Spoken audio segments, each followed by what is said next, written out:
Special दाण्याची आमटी तयार झालेली आहे. तुम्ही पण बनवून बघा.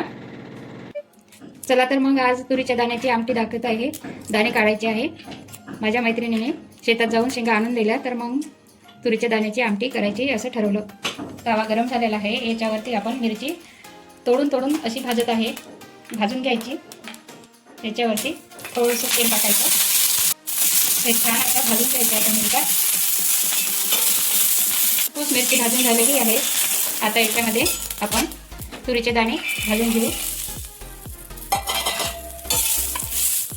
भाजून घेतलेल्या दाण्याची आमटी खूप छान लागते. तुरीचे दाणे भाजून झालेले आहे. बघा याच्यावर असे चटके पडलेले आहे. डाग पडले म्हणजे भाजून झालेले आहे. आता मी हे दाणे काढून घेत आहे. मिक्सरमधून लसूण आणि मिरची काढून घेऊया. याच्यामध्ये जिरं आणि कोथिंबीर टाकून याचं वाटण करून घेऊ. वाटण तयार झालेलं आहे. असं जाडसर करून घेतलेलं आहे. आता आपण खलबत्त्यामध्ये आपण दाणे वाटून घेऊ. छान जाड असे छान वाटून घ्यायचे.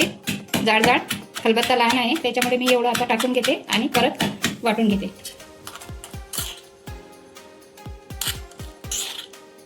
आपल्याला आहे याच्यामध्ये आपल्याला मोहरी टाकायची आहे. थोडंसं जिरं टाकायचं आहे. याच्यामध्ये मिरची लसूण कोथिंबीरचं वाटण करून घेतलेलं आहे. हे टाकलं. आता हे फिरून घ्यायचं. मसाला झालेला आहे. याच्यामध्ये आता हळद आणि थोडीशी धण्याची पावडर हे मिक्स करून घ्यायची. आपण दाणे झालेला आहे. आता याच्यामध्ये आपण दाणे वाटून घेतलेले आहे हे टाकून घ्यायचे आणि हे असे परतून घ्यायचे.